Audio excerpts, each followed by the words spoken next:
Now there was a famine in the land, besides the previous famine in Abraham's time, and Isaac went to Abimelech, king of the Philistines, in Gerar. The Lord appeared to Isaac and said, "Do not go down to Egypt. Live in the land where I tell you to live. Stay in this land for a while, and I will be with you and will bless you. For to you and your descendants I will give all these lands, and will confirm the oath I swore to your father Abraham.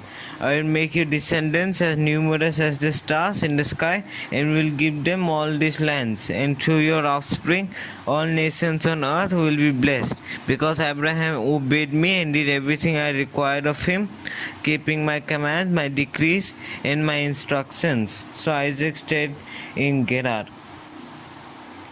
When the men of that place asked him about his wife, he said, "She is my sister," because he was afraid to say, "She is my wife."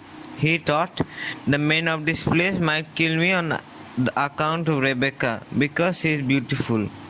When Isaac had been there for a long time, Abimelech, king of the Philistines, looked down from the window and saw Isaac caressing his wife Rebekah. So Abimelech summoned Isaac and said, "She is really your wife. Why did you say she is my sister?" Isaac answered him, "Because I thought I might lose my life on account of her." Then Abimelech said, "What is this you have done to us? One of the men might well have slept with your wife, and you would have brought guilt upon us." So Abimelech gave orders to all the people, "Anyone who harms this man or his wife shall surely be put to death." Isaac planted crops in that land, and the same year reaped 100-fold, because the Lord blessed him. The man became rich, and his wealth continued to grow until he became very wealthy. He had so many flocks and herds and servants that the Philistines envied him.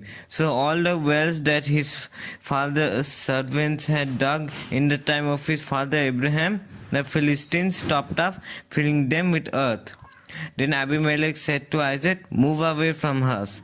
You have become too powerful for us." So Isaac moved away from there and encamped in the valley of Gerar, where he settled. Isaac reopened the wells that had been dug in the time of his father Abraham, which the Philistines had stopped up after Abraham died, and he gave them the same names his father had given them. Isaac's servants dug in the valley and discovered a well of fresh water there.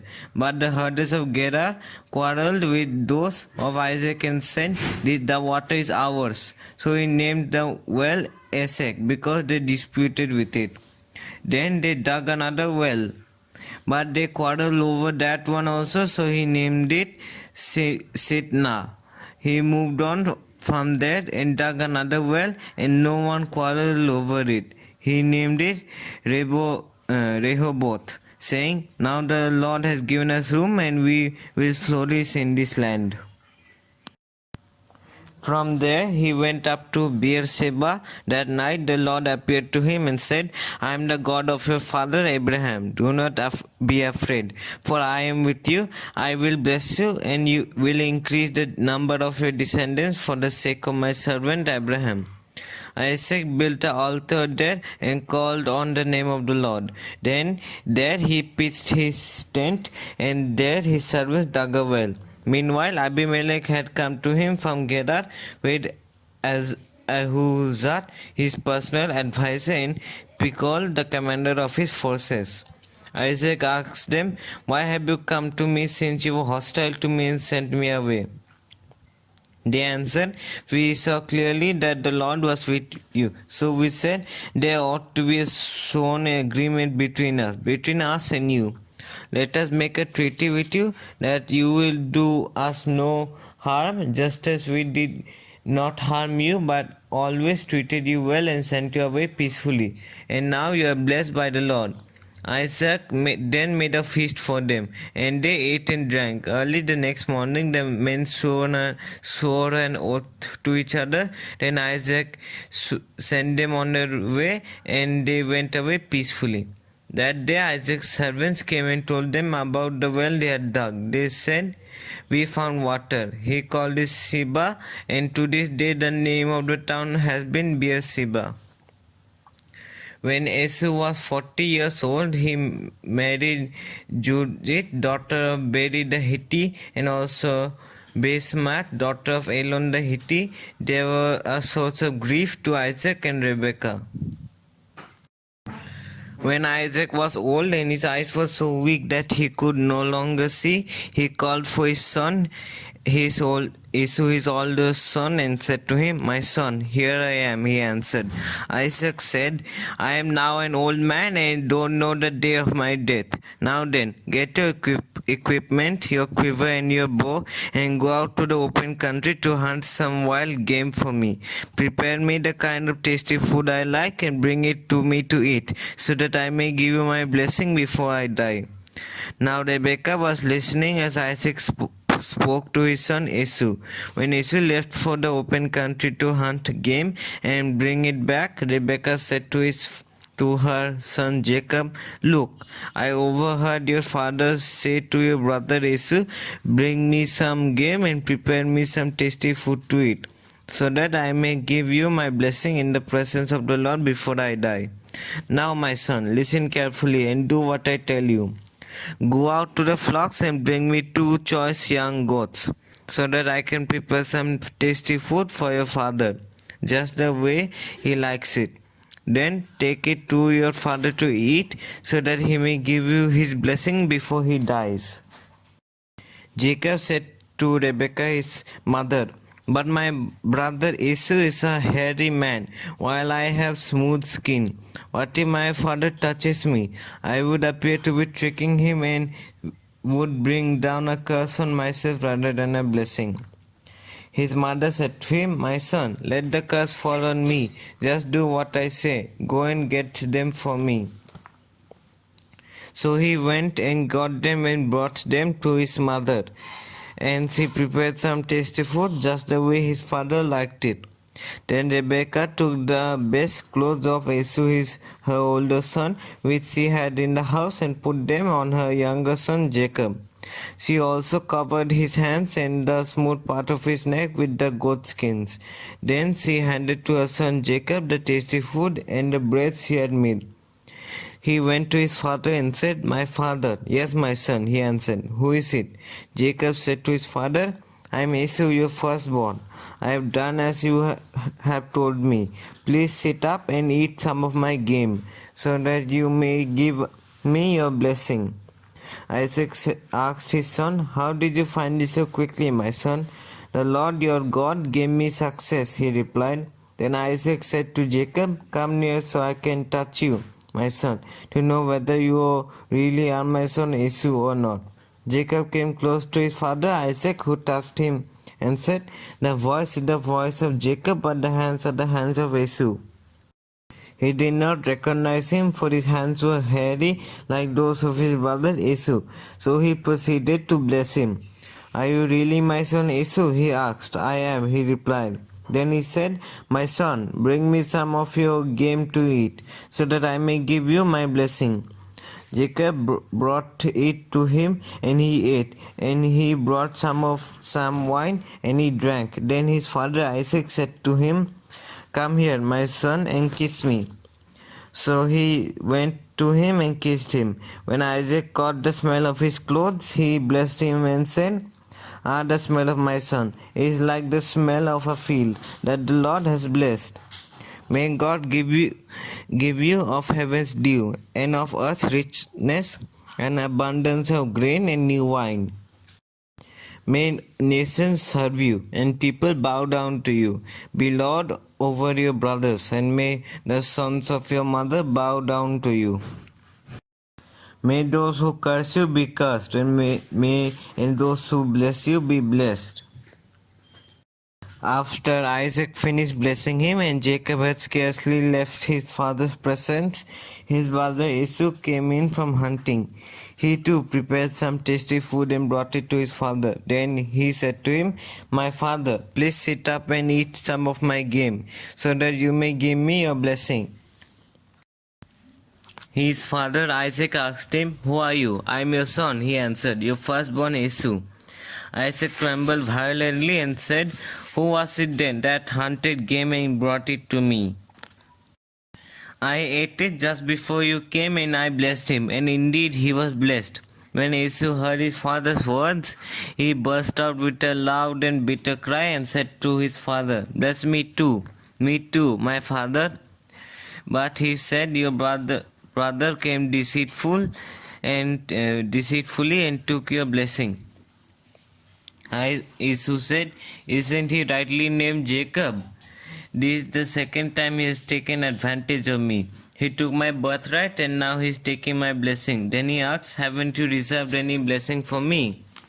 Isaac answered Esau, "I have made him lord over you and have made all his relatives his servants, and I have sustained him with grain and new wine.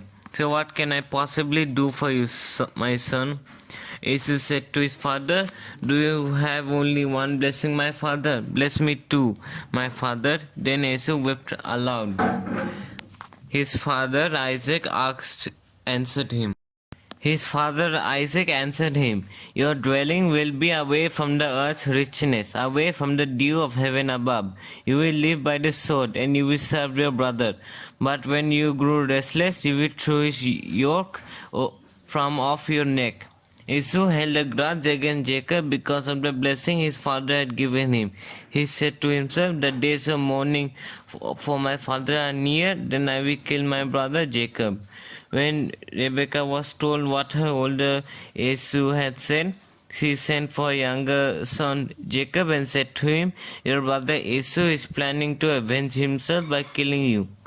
Now then, my son, do what I say. Flee at once to my brother Laban in Haran. Now, stay with him for a while until your brother's fury subsides. When your brother is no longer angry with you and forgets what you did to him, I send you word for you to come back from there. Why should I lose both of you in one day?" Then Rebekah said to Isaac, "I am disgusted with living because of this Hittite woman. If Jacob takes a wife from among the women of this land, from Hittite women like this, my life will not be worth living." So Isaac called for Jacob and blessed him. Then he commanded him, "Do not marry a Canaanite woman. Go at once to Paddan Aram, to the house of your mother's father's Bethuel. Take a wife for yourself there, from among the daughters of Laban, your mother's brother. May God Almighty bless you and make you fruitful and increase your numbers until you become a community of peoples. May He give you and your descendants the blessing given to Abraham, so that you may take possession of the land where you now reside as a foreigner, the land God gave to Abraham." Then Isaac sent Jacob on his way, and he went to Paddan Aram, to Laban son of Bethuel the Aramean, the brother of Rebekah, who was the mother of Jacob and Esau. Now Esau learned that Isaac had blessed Jacob and had sent him to Paddan Aram to take a wife from there, and that when he blessed him, he commanded him, "Do not marry a Canaanite woman," and that Jacob had obeyed his father and mother and had gone to Paddan Aram. Esau then realized how displeasing the Canaanite women were to his father Isaac, so he went to Ishmael and married Mahalath, the sister of Nebaioth and daughter of Ishmael, son of in addition to the wives he already had. Jacob left Beersheba and set out for Haran. When he reached a certain place, he stopped for the night because the sun had set. Taking one of the stones there, he put it under his head and lay down to sleep. He had a dream in which he saw a stairway resting on the earth with its top reaching to heaven, and the angels of God were ascending and descending on it. There above it stood the Lord, and he said, "I am the Lord, the God of your father Abraham and the God of Isaac. I will give you and your descendants the land on which you are lying. Your descendants will be like the dust of the earth, and you will be spread out to the west and to the east, to the north and to the south. All peoples on earth will be blessed through you and your offspring. I am with you and will watch over you wherever you go, and I will bring you back to this land. I will not leave you until I have done what I promised you. When Jacob awoke from his sleep, he thought, surely the Lord is in this place, and I was not aware of it. He was afraid and said, how awesome is this place! This is none other than the house of God. This is the gate of heaven. Early the next morning, Jacob took the stone he had under his head and set it up as a pillar and poured oil over on top of it. He called that place Bethel, though the city used to be called Luz. Then Jacob made a vow, saying, if God will be with me and will watch over me on this journey I am taking, and will give me food to eat and clothes to wear, so that I return safely to my father's household, then the Lord will be my God, and this stone that I have set up as a pillar will be God's house, and all of that you will give me, I will give you a tenth.